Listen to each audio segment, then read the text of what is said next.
और सभी को आज हम बात करने वाले हैं पार्ट 3 के बारे में।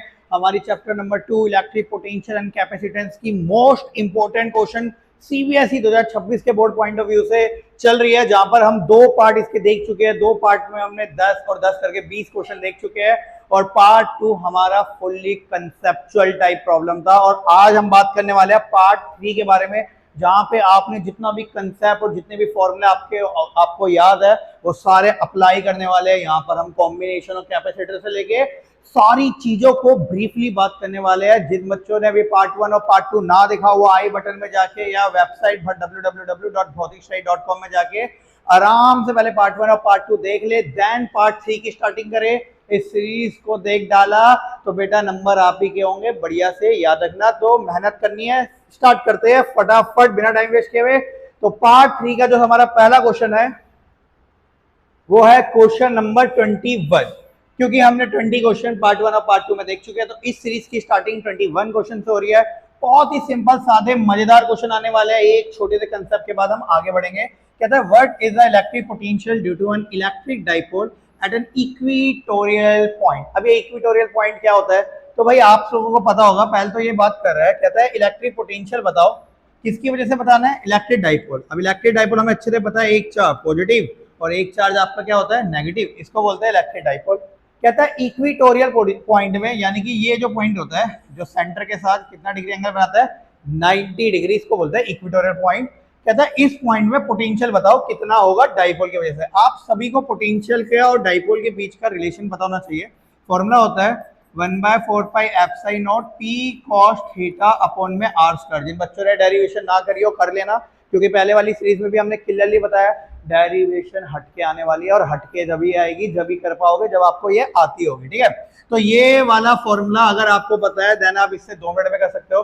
यहाँ पर आपको इक्वेटोरियल पॉइंट यानी कि एंगल की वैल्यू दे रखी है आपको 90, और अगर आप cos थीटा 90 पुट करेंगे तो आपको मिलेगा 0, यानी कि डायरेक्टली पोटेंशियल की वैल्यू कितनी हो जाएगी आपकी 0 करके। सिंपल सादा सरल क्वेश्चन।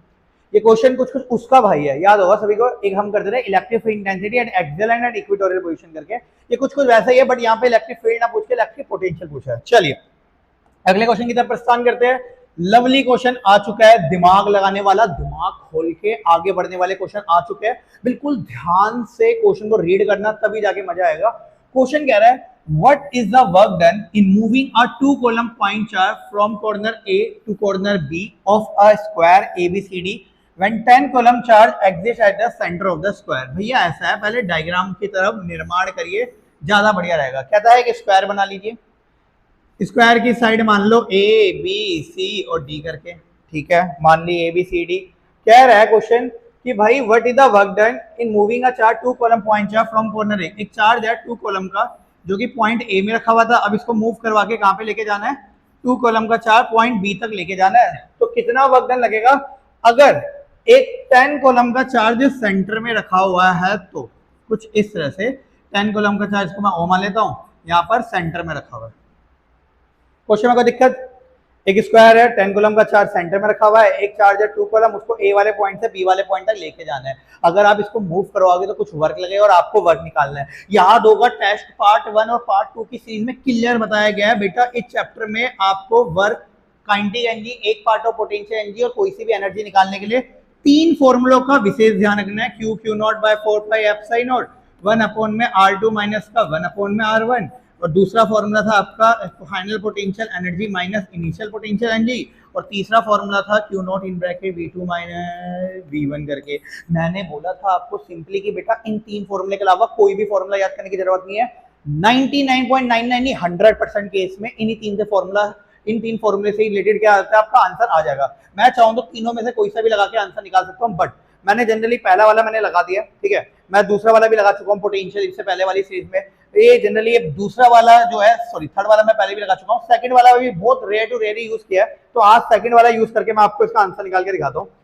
क्वेश्चन है कि भैया एक पॉइंट चार्ज जो कि ए पे था, आपको यहाँ पे क्लियरली दिख रहा है 2 केस बनते हुए नजर आएंगे। इनिशियल केस नजर आ रहा है पहला, ठीक है, दूसरा केस नजर आएगा आपको फाइनल केस। फाइनल और इनिशियल को समझ जाओ तो काम बन जाएगा बढ़िया से। पहले ये चार्ज ए वाले पॉइंट पे था कुछ इस तरीके से, ओ वाला हमारा बिंदास होके इस पे एक क्या करने वाला है, फोर्स या फिर एनर्जी लगाने वाला है ए से लेके ओ। उसके बाद ये चार्ज ए से घूम के बी पे आ गया, ओ वाला बिंदास हमारा वहां का वहीं पड़ा हुआ है, कोई टेंशन वाली बात है ही नहीं। यहाँ पे अभी भी चार्ज 10 कॉलम है और अभी 2 कॉलम वाला चार्ज ये आ गया। कोई दिक्कत है इसमें किसी को? मैं डायग्रामेटिकली इसलिए जाता हूँ ताकि भाई समझने में और करने में आपको और हमको दोनों को मजा आए। ये इनिशियल केस था, उसके बाद यहाँ फाइनल पहुंच गया, तो पहले इनिशियल का डायग्राम बना लिया, फिर फाइनल का डायग्राम बना लिया। ए वाला पॉइंट था तो ओ ए लिख दिया और फाइनली ओ बी वाला कर दिया। ठीक है, मैं आराम से 2 पोटेंशियल एनर्जी निकाल लूंगा। मुझे वर्क निकालना है ना, मैं जाऊंगा अपने सेकंड फॉर्मूले के पास। सेकंड फॉर्मूला बोलता है भाई मेरे पास 2 पोटेंशियल एनर्जी लेके आ जाओ, इनिशियल पोटेंशियल एनर्जी और फाइनल पोटेंशियल एनर्जी, दोनों से मैं वर्क निकालूंगा, दोनों को माइनस कर लेना, खत्म कहानी। अब पोटेंशियल एनर्जी का फॉर्मूला बच्चे को पता है भाई, 1/4 pi epsilon naught Q1 Q2 by R। 1/4 pi epsilon 9 × 10 की पावर 9। Q1 Q2 पहली बॉडी का चार्ज यहाँ पे कितना दे रखा है, 2 कॉलम, ठीक है, और दूसरे वाले का चार्ज 10 कॉलम, दोनों के बीच का रिश्ता R। R की वैल्यू कितनी दे रखी है? अब आप क्वेश्चन पढ़ेंगे तो R के बारे में आपको पता लगेगा कि कुछ बोल तो रखा नहीं है, कोई बात नहीं, मैं कर लेंगे। कैसे कर लेंगे भाई? यहाँ पे इस स्क्वायर की साइड को मान लेता हूँ, कंसिडर कर लेता हूँ A। क्या मान लिया बेटा? स्क्वायर की साइड को A मान लिया। अगर ये A है तो ये भी A होगी, ये भी A होगी, ये भी A होगी, ठीक है। आप डायगोनल निकाल लेना, किसी बच्चे को अगर डायगोनल निकालना आता हो, आप प्यार से डायगोनल निकालना BD, पाइथागोरस थ्योरम लगा के, तो आपको जो BD है, BD मिलेगा, वो मिलेगा √2a करके मिल जाएगा। परपेंडिकुलर का बेस स्क्वायर का अंडर रूट करोगे तो √2a करके मिल जाएगा, ठीक है। आपको क्या चाहिए? A से लेके O और O से लेके B तक का डिस्टेंस चाहिए, तो भैया B से लेके D पूरा का पूरा √2a है, तो आधा डिस्टेंस कितना होगा? O भी किसके बराबर हो जाएगा? O भी हो जाएगा √2a डिवाइडेबल 2, और इसको अगर आप रैशनलाइज करते हो √2 से मल्टीप्लाई √2 से डिवाइड करके, तो आप इसको ये भी लिख सकते हो a/√2 करके। क्या लिख सकते हो? a/√2 करके। जो हमारे प्यारे और होशियार बच्चे हैं, जो नंबर और सिलेक्शन के पीछे जा रहे हैं कि हमें नॉलेज चाहिए, हमें नॉलेज चाहिए, वो डायगोनल की साइड याद रखना कि डायगोनल की साइड अगर a है तो डायगोनल जो होता है, सॉरी स्क्वायर की साइड अगर a है तो डायगोनल होता है √2a। √2a ध्यान रख लो, इसे कॉर्नर में कहीं लिख लेना, हर चीज में ये काम हो जाएगा आपका। बस स्क्वायर की साइड में ऐसा आप कर सकते हो जब दोनों साइड बराबर होते हैं, क्योंकि स्क्वायर में दोनों साइड बराबर होती है, और आधी साइड जो होगी वो क्या हो जाती है? a/√2, इसको याद रख लेना। अब चाहे OA की बात करो चाहे OB की बात करो, सारे के सारे क्या रहने वाले हैं? सेम ही रहने वाले हैं। यानी कि यहाँ पे A से लेके O तक का डिस्टेंस कितना हो गया आपका? a/√2 करके, तो यहाँ पे वैल्यू पुट कर लेंगे a/√2 करके। क्यों? क्योंकि साइड के बारे में कुछ बात की नहीं थी उसने कि साइड की लेंथ कितनी है, हमने अपने हिसाब से कंसीडर कर लिया। चलिए कहानी खत्म। कोई दिक्कत में? कोई परेशानी? कोई संकोच? नहीं है, नहीं है, नहीं है भाई, हो भी नहीं सकता। आगे बात करते हैं। इसी तरह से मैं फाइनल पोटेंशियल एनर्जी निकाल लूंगा। फाइनल पोटेंशियल एनर्जी में भी कितना आएगा? a/√2 आएगा, तो फाइनल पोटेंशियल एनर्जी भी 1/4 पाई एप्सिलॉन नॉट, ये आ जाएगा आपका Q1 Q2, तो ये हो जाएगा आपका 2 × 10 अपॉन में डिस्टेंस a/√2, ठीक है। मैं 1/4 पाई एप्सिलॉन की वैल्यू पुट करूंगा, 9 × 10 की पावर 9 मल्टीप्लाई 2 × में 10 के अपॉन में a/√2। और देखने लायक बात ये है कि भैया फाइनल पोटेंशियल एनर्जी और इनिशियल पोटेंशियल एनर्जी जो है, ये दोनों की दोनों सेम आ गई। 9 × 10 9 2 × 20, 9 × 10 9 2 × 20 अपॉन में a/√2 अपॉन में a/√2। अगर मैं वर्क निकालता, ठीक है, मैं क्या करता? Final potential energy minus initial दोनों सेम टू सेम है, तो आंसर कितना आ जाता? 0। बस शाना पट्टी मत दिखाना। कोई बच्चे बोलते हैं हम तो डायरेक्टली 0 लिखेंगे, पेपर में टीचर भी 0 लिख देगा डायरेक्टली, इसलिए भाई करके दिखाना ना, ठीक है। बढ़िया क्वेश्चन है, एकदम मजेदार, इसको आराम से लिख लो, कोई जल्दीबाजी नहीं है अपने को, ठीक है, कोई जल्दीबाजी नहीं है, बिंदास होके। कंसेप्ट को ध्यान रखना, फिर से बोल रहा हूं, ये 3 फॉर्मूले भैया आपको इस चैप्टर में जीत दिलवाएंगे। आगे बात करते हैं 23। What happened to the capacitance of a capacitor when a dielectric slab is placed in plate. यानी कि कहता है, पहला केस था नॉर्मल, जब एयर रखी जाती है, कैपेसिटेंस का formula C = epsilon not A upon में आता है D। मैं आपको सारे ही केस बताता हूं। दूसरा, जब बीच में मेटल स्लैब रख दी जाती है तो फॉर्मूला आता है C = epsilon not A upon में D माइनस का T। इसे C' मान लेना फिलहाल के लिए, ठीक है। तीसरा, आप लोगों ने जब रखा होगा डाई इलेक्ट्रिक स्लैब को रखते हैं हम लोग इसके बीच में, तो भैया कैपेसिटेंस का फॉर्मूला होता है, इसे C" मान लेते हैं, एप्सिलॉन नॉट A अपॉन में D माइनस का T इन ब्रैकेट में 1 माइनस का 1 अपॉन में K। सब बच्चे ये डेरिवेशन देख चुके हैं, ये फॉर्मूले सबको याद होंगे। क्वेश्चन कहता है what happened to the capacitance of a capacitor, ये जो कैपेसिटर का कैपेसिटेंस है इसमें क्या फर्क पड़ेगा जब हम डाइलेक्ट्रिक स्लैब को अंदर डाल देंगे, डाइलेक्ट्रिक स्लैब डाल देंगे। तो भैया जब आपने डेरिवेशन की होगी तो आपके टीचर ने, आपके गुरुजी ने आपको ध्यान से बताया होगा कि जब भी आप डाइलेक्ट्रिक स्लैब डालते हो तो ये तीनों फॉर्मूले की शकल देखो, यहाँ पे डेनोमीटर फैक्टर थोड़ा बड़ा है, यहाँ पे डेनोमीटर फैक्टर थोड़ा छोटा हो गया, क्यों, डी में से टी को क्या कर दिया माइनस, यहाँ डेनोमीटर फैक्टर बहुत छोटा हो गया। डेनोमीटर फैक्टर छोटा होने का मतलब है कि न्यूमीटर फैक्टर क्या हो गया, बड़ा।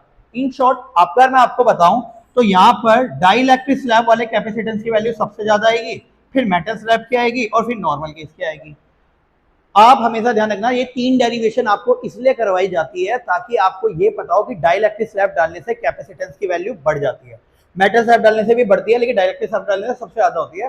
तो what happened to the capacitance of a capacitor when a dielectric slab placed in between the plate, its capacitance increase, उसका कैपेसिटेंस क्या हो जाता है, इंक्रीज। और इस बात को भी लिख लेना, हो सकता है 2026 के बोर्ड के एग्जाम में इसका एक एमसीक्यू टकरा जाए भाई, ठीक है।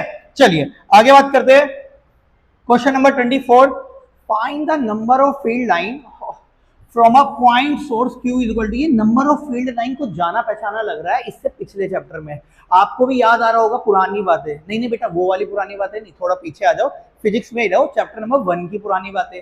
Number of electric field line को फ्लक्स नाम देते थे और फ्लक्स में जो सबसे बड़ा मेन हीरो और मेन कैरेक्टर था वो था आपका गॉस थ्योरम का, ठीक है। गॉस थ्योरम आपको सिंपली क्या बताती है भाई, तो गॉस थ्योरम आपको बता रही होती है कि भाई बात ऐसी है, फ्लक्स निकालना है, फ्लक्स को number of electric field line बोलते हैं, ये बात ध्यान से याद रखना भाई। फॉर्मूला होता है Q बाय एप्साई नोट करके, तो ये कहता है Gauss theorem number of electric field line निकालनी है, चार्ज को मेरे पास लेके आओ, एक बार चार्ज को लेके तो आओ, मैं निकाल के दिखाता हूं आपको फ्लक्स लाइन। अब यहां पर भी क्वेश्चन में क्या कह रहा है, नंबर ऑफ फील्ड लाइन निकाल के दिखाओ जब चार्ज की वैल्यू कितनी है 8.854 अपॉन में एप्साई नोट की वैल्यू बचपन में याद कर ली थी 8.854 into 10 की पावर -12, ये हो गए कैंसिल, 10 की पावर -12 ऊपर गया तो क्या हो गया 10 की पावर 12 न्यूटन मीटर स्क्वायर पर कूलम करके कहानी हो गई खत्म। सिंपल, आपको बस इतना ध्यान रखना था कि नंबर ऑफ फील्ड लाइन का एक्चुअल में मतलब होता क्या है, बच्चों वाली कहानी है, एकदम राम कथा जिसे बोलते हैं, सिंपल सादी सरल कहानी, कोई दिक्कत में किसी को। चलिए आगे बात करते हैं, आ गए भाई, आ गए मार्केट में अच्छे क्वेश्चन भी आ गया। अब आ गया भैया दिमाग वाला क्वेश्चन, मोस्ट रिपीटेड क्वेश्चन की कैटेगरी में काउंट होता है। कहता है दो पॉइंट चार्ज है Q1 Q2 are separated by a distance 60 centimetre in air. Air बोल के ना सुकून बड़ा मिलता है वैक्यूम और एयर के बारे में, क्योंकि तब आपको दिमाग नहीं लगाना पड़ता कि डाइलेक्ट्रिक कांस्टेंट के की वैल्यू क्या होगी, के निकालना पड़ेगा, एयर बोल के कहानी खत्म। कहता है what a distance from first charge Q would the electric potential be zero. मैं आपको सिंपल सादी सरल कहानी, जो बच्चे हमारे साथ स्टार्टिंग से जुड़े हुए हैं उनको अच्छे से पता है, चैप्टर नंबर 1 में एक कहानी बताई थी कि भैया दो चार्ज है Q1 और दूसरा चार्ज है आपका Q2, दोनों के बीच का डिस्टेंस है R, दोनों के बीच का डिस्टेंस कितना है R, दोनों के बीच में एक पॉइंट मान लो, फिलहाल के लिए इस पॉइंट को मैं मान लेता हूं O करके मान लेता हूं, यहां से लेके यहां तक का डिस्टेंस कंसीडर कर लेंगे कि भैया x कंसीडर कर लो अपनी मर्जी से, तो बचा हुआ डिस्टेंस कितना हो गया R माइनस का x करके हो गया। यहां तक कोई दिक्कत किसी को? चैप्टर नंबर 1 में आया था कि दो पॉइंट चार्ज के बीच में एक ऐसा पॉइंट बताओ जहां नेट फोर्स की वैल्यू 0 होती थी। भौतिक स्टडी स्पेशल एक ट्रिक चलती थी कि यहां से एक फोर्स निकाल लो F1 और यहां से एक फोर्स निकाल लो F2 और दोनों को कर देना बराबर, कहानी हो गई खत्म। अगर इलेक्ट्रिक फील्ड इंटेंसिटी 0 हो दोनों चार्ज के बीच में तो यहां से निकालो E1, यहां से निकालो E2, तो दोनों को बराबर कर देना E1 = E2 करके। अगर दोनों के बीच की पोटेंशियल एनर्जी 0 तो U1 निकालेंगे भाई, U2 निकालेंगे और दोनों को बराबर कर देंगे, U1 = U2, कहानी हो गई खत्म। अब इस केस में क्या रहा है, इलेक्ट्रिक पोटेंशियल 0, तो यहां से V1 निकालूंगा, यहां से V2 निकालूंगा, तो दोनों को क्या कर दूंगा इक्वल कर दूंगा। इस बात को ध्यान रखना, इस ट्रिक से 4 टाइप के क्वेश्चन बन जाते हैं, बस ध्यान ये रखना इसमें नेगेटिव पॉजिटिव का कोई चक्कर नहीं होता और सेंटीमीटर को मीटर में मत बदलना, क्योंकि आंसर आपका सेंटीमीटर में आएगा, आपको डिस्टेंस ही तो निकालना है। कोई दिक्कत में किसी को? इस ट्रिक को थोड़ा ध्यान रखना, कुछ भी 0 हो जाए सेंटर में बीच में, जैसे यहाँ पे लिखा है what distance from a first charge would the electric potential be 0, तो V1 V2 को बराबर कर दो। What distance would the electric field intensity be 0, E1 निकालो E2 निकालो, दोनों को बराबर कर दो, इससे पहले वाले चैप्टर नंबर 1 में क्वेश्चन कराया। What distance would the electric force will 0, F1 निकालो F2 निकालो, दोनों को बराबर कर दो, करके दिखाते हैं यार, करके दिखाते हैं, टेंशन वाली बात क्यों ले रहे हो, क्या कह रहे हैं, दो चार्ज है, आराम से पहले दोनों चार्ज बना लेता हूं। पहले चार्ज की वैल्यू दे रखी है 10 × 10 की पावर -8 और दूसरे चार्ज की वैल्यू आपको दे रखी है, ये दे रखी है -2 × 10 की पावर -8 करके दे रखी है। दोनों के बीच का डिस्टेंस है 60 centimetre.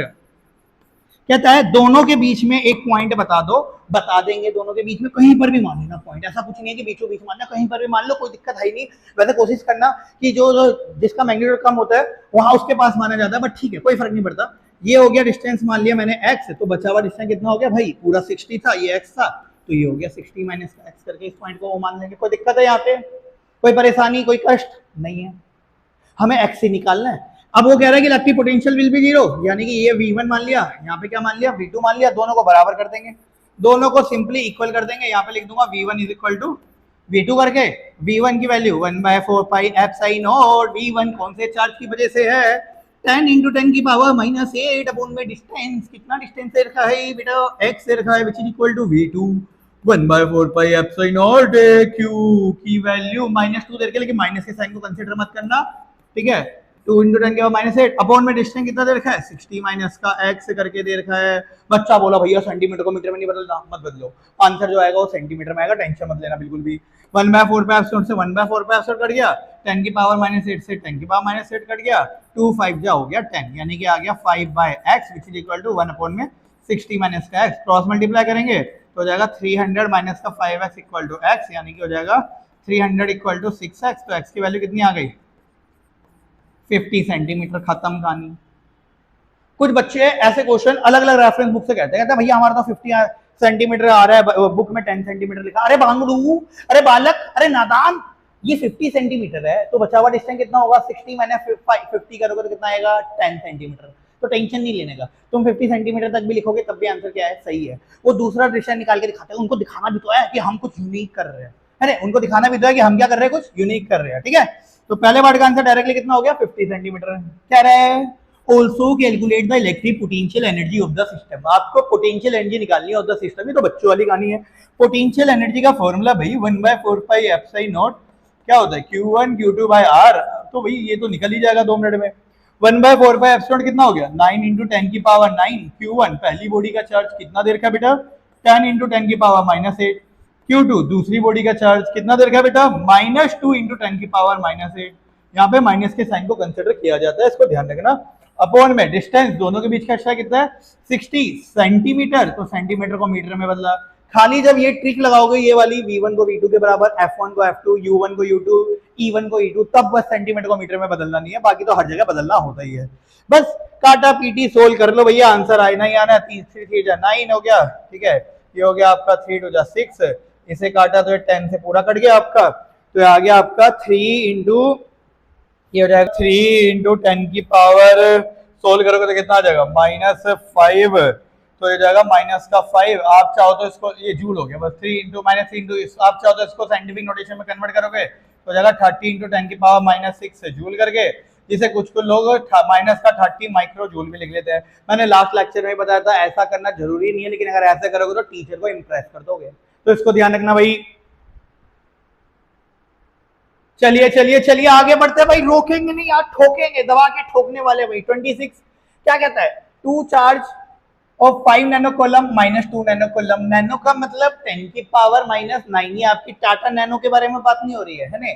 Are placed at a point, ये क्या दे दिया, ये क्या दे दिया, कंफ्यूज करने के लिए। अरे कोई कंफ्यूजन नहीं है, चैप्टर नंबर 1 में भी ऐसे क्वेश्चन कराए थे, कोऑर्डिनेट्स बोलते हैं, ये एक्स का, ये वाई का, ये जेड का, वाई और जेड 0 दे रखे है, क्यों, उसे पता है भाई बच्चे को बस डराना है, बच्चे को डराना है, भगाना नहीं है, भगाना नहीं चाहता सीबीएसई और एनटीए, वो बच्चे को खाली डराना चाहता है। अगर बच्चे भग गए तो दिक्कत हो जाएगी सीबीएसई और एनटीए दोनों को, तो वो भगाएगा नहीं, खाली डराएगा, डराने के लिए ऐसे कोऑर्डिनेट देगा जानबूझ के। अबे हमें बोल देता है यार, एक बात बताओ कोऑर्डिनेट क्या है, 5 0 0, बच्चे को बताए एक्स एक्सिस के कोऑर्डिनेट दे रखे है, वाई और जेड 0 है, तो मैं भाई शांति से एक्स एक्सिस ही बना लूंगा यार, ये रहा कोऑर्डिनेट 0 हो गया, 5 0 0 अलर्ट कर लेता हूँ, यहाँ पे है 5 0 0, ठीक है।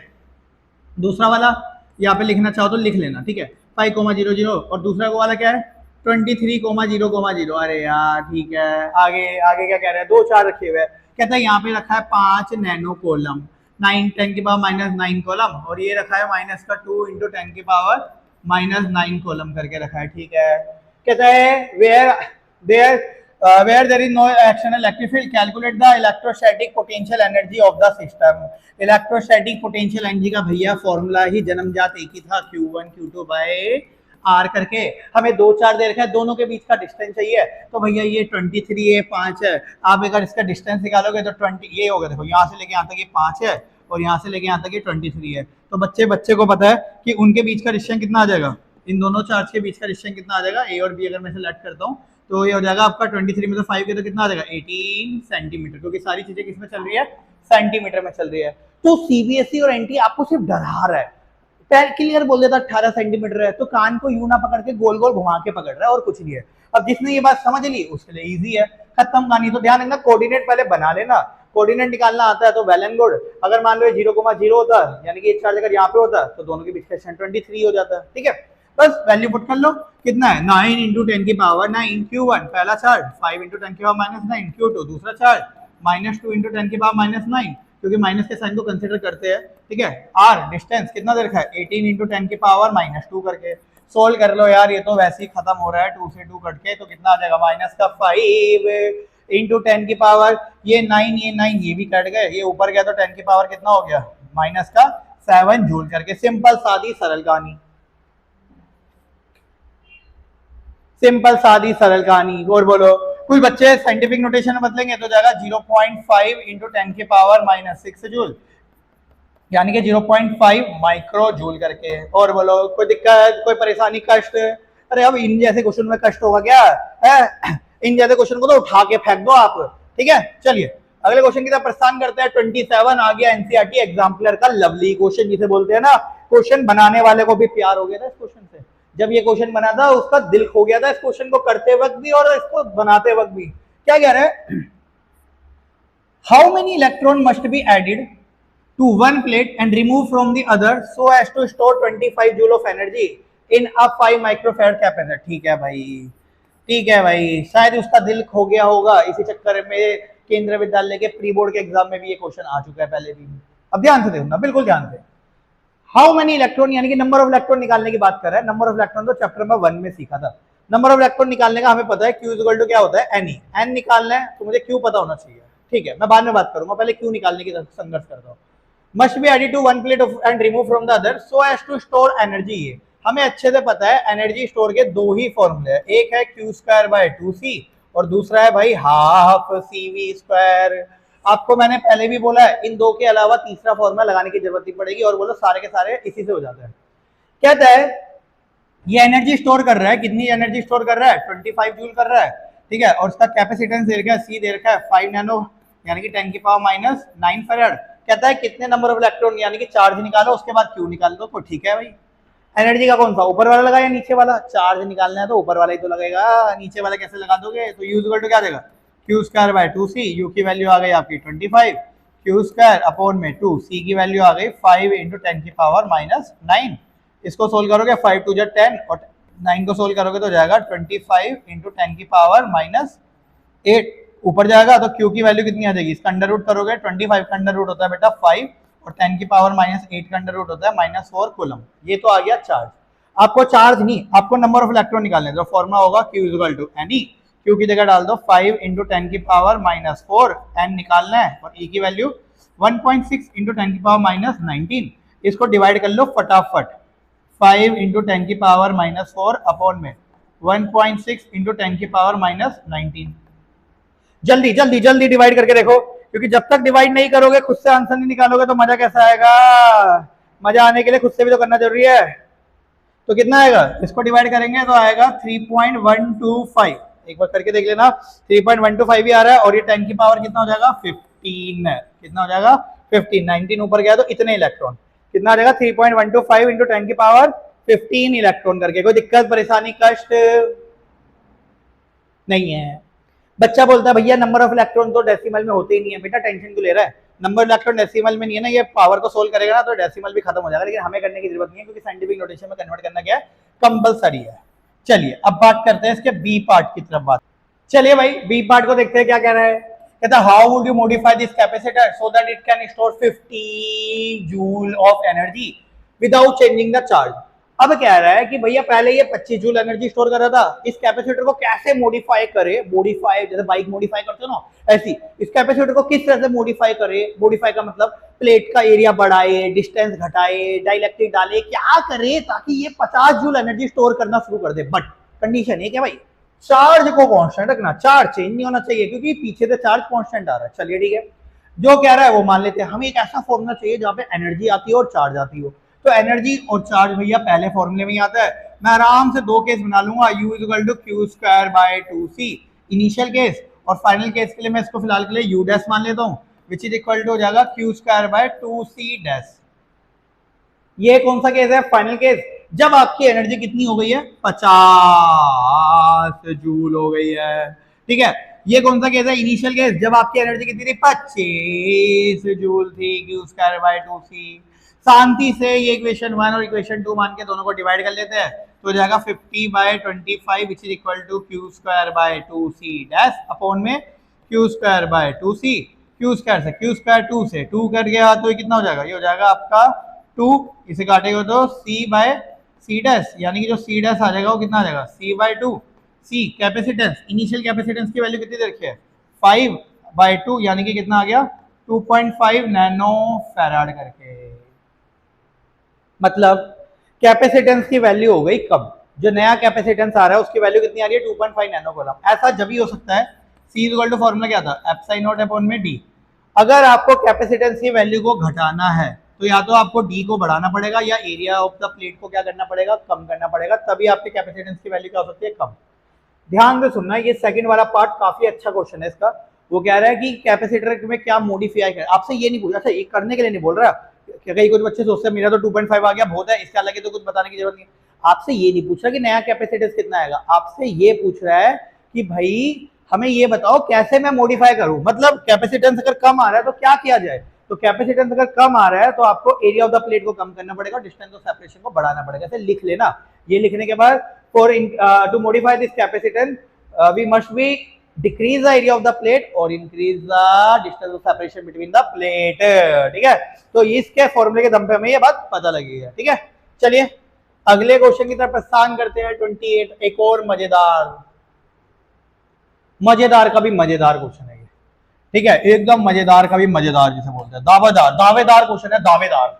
अ dielectric slab of thickness 1 centimetre and dielectric constant 5 is placed between the plate of a parallel plate having plate area A and plate separation of 2 centimetre. मतलब कह रहा है एक डाइलेक्ट्रिक स्लैब है जिसकी थिकनेस दे रखी है, डाइलेक्ट्रिक कांस्टेंट दे रखा है, सब दे दिया।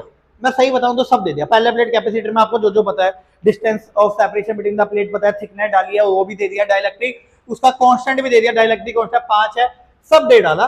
ठीक है, कह रहा है पहले पार्ट में determine the increase in capacity of introducing the dielectric. Dielectric डालने के बाद कैपेसिटी कितनी इंक्रीज हुई, मतलब आपके पहले नंबर आ रहे थे 50 100 में से, ध्यान से सुनना मेरी बात, और अब आपने पढ़ाई करना भौतिक स्टडी ज्वाइन कर लिया और अब आपके नंबर आ रहे हैं भाई 100। थोड़ा ज्यादा हो गया ना, थोड़ा कम करते हैं। चलो, आप पहले आपके नंबर आ रहे थे 60 आ रहे थे, कितने नंबर आ रहे थे बेटा, 60 नंबर आ रहे थे, और अब आपने भौतिक स्टडी ज्वाइन कर लिया और अब आपके नंबर आ रहे हैं 100। अब सही है, हाँ बेटा भौतिक स्टडी ज्वाइन करके मैं नंबर कम नहीं बोल सकता, पहले वाले नंबर को थोड़ा बढ़ा दिया वो बहुत है। ठीक है, तो पहले नंबर आ रहे थे आपके 60, अब आपके आ रहे हैं 100। तो आपसे मैं पूछूं आपके कितने नंबर इंक्रीज हो गए, तो आप क्या करोगे, अब वो वाले नंबर में से पहले वाले नंबर को क्या कर दिया, माइनस, तो आपके 40 नंबर बढ़ चुके हैं।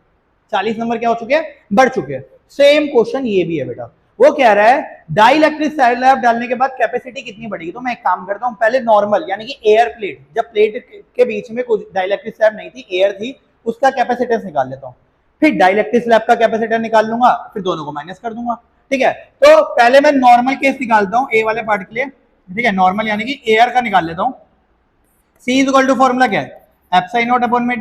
ठीक है, बस वैल्यू पुट कर लेंगे, 8.85 इंटू 10 की power minus 12। Area of the plate आपको दे रखा है कितना, एरिया ऑफ द प्लेट आपको दे रखा है 0.01 अपॉन में D, डिस्टेंस सेपरेशन 2 सेंटीमीटर, तो 2 इंटू 10 की पावर माइनस 2, ये लिखा बेटा सेंटीमीटर डिस्टेंस दे रखा है।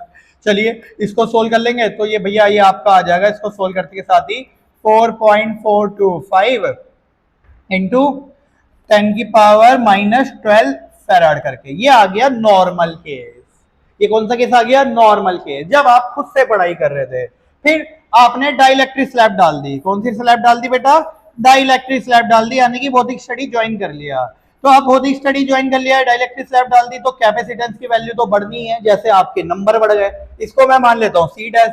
इसको निकालने के, वैसे तो डाइलेक्ट्रिक स्लैब निकालने के बहुत सारे फॉर्मूले होते हैं, बट डाइलेक्ट्रिक स्लैब का मैं एक बेस्ट लिखता हूँ। ये हो जाता है सी डैश, तो ये हो जाता है बेटा T by D in bracket 1 minus का 1 अपॉन में के करके, एंड ये आ जाएगा आपका, वैल्यू पुट करेंगे, सी आपका नॉर्मल केस याद रखना, एयर वाला, तो ये हो जाएगा आपका 1 माइनस का T. Thickness of the slab आपको कितनी दे रखी है बेटा? थिकनेस ऑफ द स्लैब ये दे रखे 1 सेंटीमीटर, तो यहाँ कितना आ जाएगा? 1 इंटू 10 की पावर माइनस 2 अपॉन में डी। सेपरेशन कितना दे रखा है? 2 इंटू 10 की पावर माइनस 2 इन ब्रैकेट 1 माइनस का 1 अपॉन में के का मतलब डाइलेक्ट्रिक कांस्टेंट, जिसकी वैल्यू कितनी है?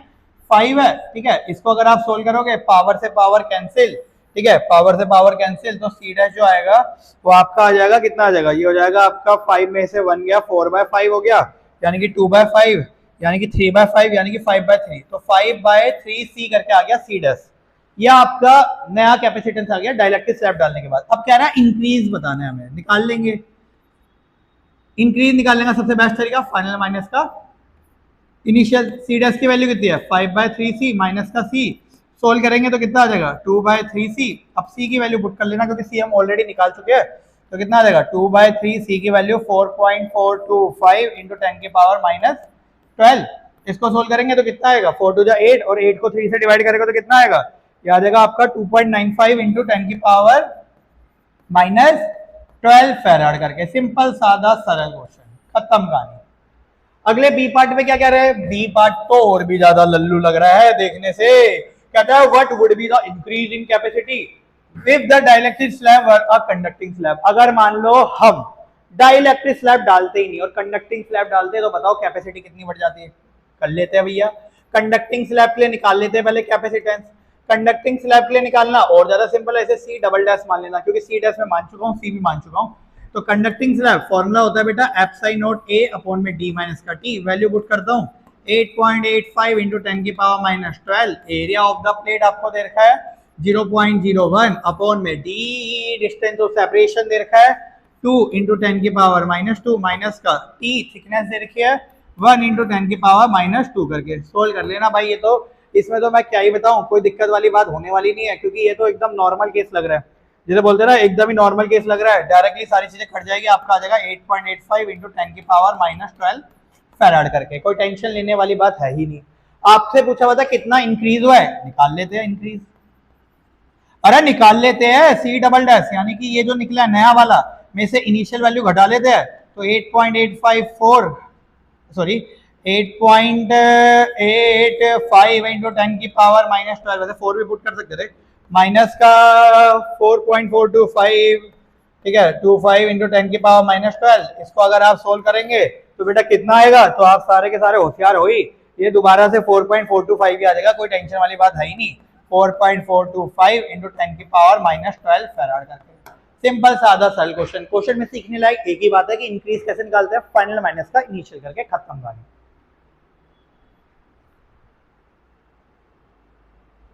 बहुत ही सही, बहुत ही सही। अगले बढ़ते हैं भाई, आगे बढ़ते हैं, लेट ना हो जाए। 29 रगड़ देंगे क्वेश्चन को। आ गया कॉम्बिनेशन ऑफ कैपेसिटर का क्वेश्चन। जिसको कॉम्बिनेशन ऑफ कैपेसिटर के क्वेश्चन ना आते हो, आई बटन में जाके www.bhautikstudy.com में जाके पूरी डेडिकेटेड कॉम्बिनेशन ऑफ कैपेसिटर की सीरीज बना रखी है, जहां पर बेसिक से लेके हाई लेवल से लेके जेई और नीट लेवल तक के आपको कॉम्बिनेशन ऑफ कैपेसिटर के क्वेश्चन करा रखे हैं, वहां पे जाके देख लेना। और जिनको थोड़ा बहुत आता है, आइए उनके साथ हम लोग सोल्व करते हैं कॉम्बिनेशन ऑफ कैपेसिटर का क्वेश्चन। लल्लू राम क्वेश्चन क्या कह रहे हैं? What is the value of the C does the capacitor of the A and B is the ये, यानी कि आपको ये सी की वैल्यू को निकालना है और नेट कैपेसिटेंस की वैल्यू 1 माइक्रोफैराड दे रखी है। कर लेते हैं, फटाफट कर लेते हैं, क्या दिक्कत है। ये ले लिया कैपेसिटर, ये ले लिया दूसरा कैपेसिटर, ये 4 और 2। ऐसा प्रतीत होता है कि ये 4 और 2 कैसे जुड़े हुए हैं? पैरेलल में, तो दोनों को जोड़ लेंगे। पैरेलल में आपको अच्छे से पता है, पैरेलल में जोड़ोगे तो डायरेक्टली ऐड हो जाते हैं, तो 4 और 2 का कितना हो गया? 6 हो गया, खत्म कहानी। ये पॉइंट ए है, ये पॉइंट बी है, ये 3 है, ये सी है। आगे बात करता हूँ, ये 3 3 3 कैसे जुड़े हैं? सीरीज में जुड़े हैं। कैसे जुड़े हैं? सीरीज में। बीच वाले को मत छेड़ना भाई, बीच वाला भी चेंज नहीं हुआ है। ये 3 3 3, ये तीनों के तीनों सीरीज में जुड़े हैं, इन तीनों को जोड़ के एक बना लो। और सीरीज में कैसे जुड़ते हैं, 1/C1 plus 1/C2 plus 1/C3, या C अपॉन में n भी लगा सकते हो। आप चाहो तो ये फॉर्मूला लगा सकते थे, C net is equal to C by n करके। C की वैल्यू यहाँ पे 3 है, नंबर ऑफ कैपेसिटर 1 2 3 है, तो ये कितना आ जाता, 1 आ जाता। बाकी आपकी मर्जी, आपको जिस तरीके से सोल्व करना कर लो, लेकिन 3 3 3 को सोल्व करके तो कितना आएगा, 1 ही आ जाएगा, खत्म कहानी। तो ये तीन सीरीज में दिख रहे थे, इनको कोई चेंज नहीं कर रहा था, 4 और 2 को भी पैरेलल में दिख रहे थे, इनको जोड़ लिया। अब इसको सिंप्लीफाई करते जाता हूँ। अंधे को भी दिख रहा होगा ये दोनों कैपेसिटर कैसे जुड़ रखे हैं, बेटा कैसे जुड़ रखे हैं दोनों के।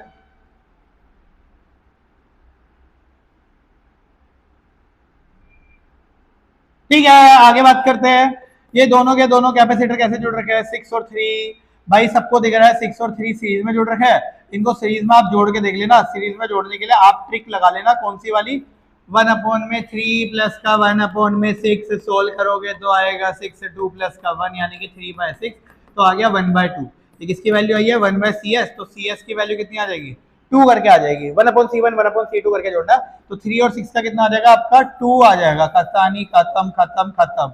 यहाँ पे 3 है और यहाँ पे कितना है, 1 है। ये 3 ये 2 ये 1, तीनों के तीनों कैसे जुड़े हुए हैं, पैरेलल। कैसे जुड़े हुए हैं, पैरेलल। तो पैरेलल में जोड़ोगे तो डायरेक्टली ऐड हो जाएंगे, तो टेंशन वाली कोई बात ही नहीं है।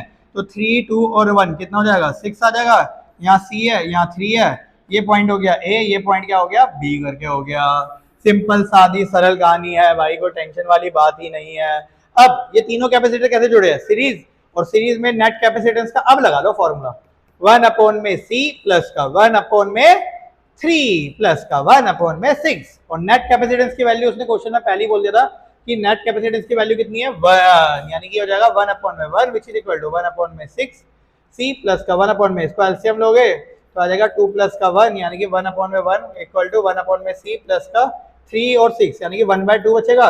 ये 1/2 उधर जाएगा, माइनस का हो जाएगा, तो हो जाएगा आपका 1/C।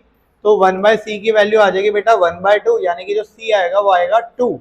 सारे के सारे माइक्रोफैराड में, तो आंसर कितना हो गया इसका, 2 माइक्रोफैराड, यानी कि C की वैल्यू हो जाएगी 2 माइक्रोफैराड करके। नेट कैपेसिटेंस का एकदम सिंपल सादा सरल क्वेश्चन, मैं मान ही नहीं सकता कि इससे सिंपल कुछ हो सकता है। ठीक है, बस ध्यान ही रखना कैसे सीरीज में जुड़ता है और कैसे पैरेलल में, लेकिन इतने होशियार हर कोई बच्चा होता है तो कर सकता है। चलिए लास्ट क्वेश्चन की बात करते हैं, पार्ट 3 का लास्ट क्वेश्चन, क्वेश्चन नंबर 30। मजेदार question, 2.4 6 microcoulomb 2 microcoulomb are separated by 3 centimetre apart. दो चार्ज है 6 माइक्रोकॉलम 10 की पावर माइनस 6 कॉलम, और दूसरा चार्ज है आपका 2 इंटू 10 की पावर माइनस 6 कॉलम करके। दोनों के बीच का डिस्टेंस 3 सेंटीमीटर, सेंटीमीटर को बदल दिया मीटर में। Calculate the work done in separating them to infinity. Work done के मेरे 3 फॉर्मूले में से मैं दोबारा ये लगाता हूँ, फाइनल माइनस का इनिशियल। बेस्ट फॉर्मूला है तो कोई दिक्कत है ही नहीं। इनिशियली ये 3 सेंटीमीटर में रखा है और फाइनली ये कहाँ पहुंच चुके हैं, फाइनली ये पहुंच चुके हैं इन्फिनिटी में। कहाँ पहुंच चुके हैं, इन्फिनिटी में। तो वर्क का formula final potential energy minus का इनिशियल। फाइनली अगर ये इन्फिनिटी में पहुंच चुके हैं तो दोनों के बीच का डिस्टेंस इन्फिनिटी, यानी कि पोटेंशियल एनर्जी कितनी आएगी, 0। ये ध्यान रखना, potential energy 1/4 pi epsilon naught Q1 Q2 by R होती है।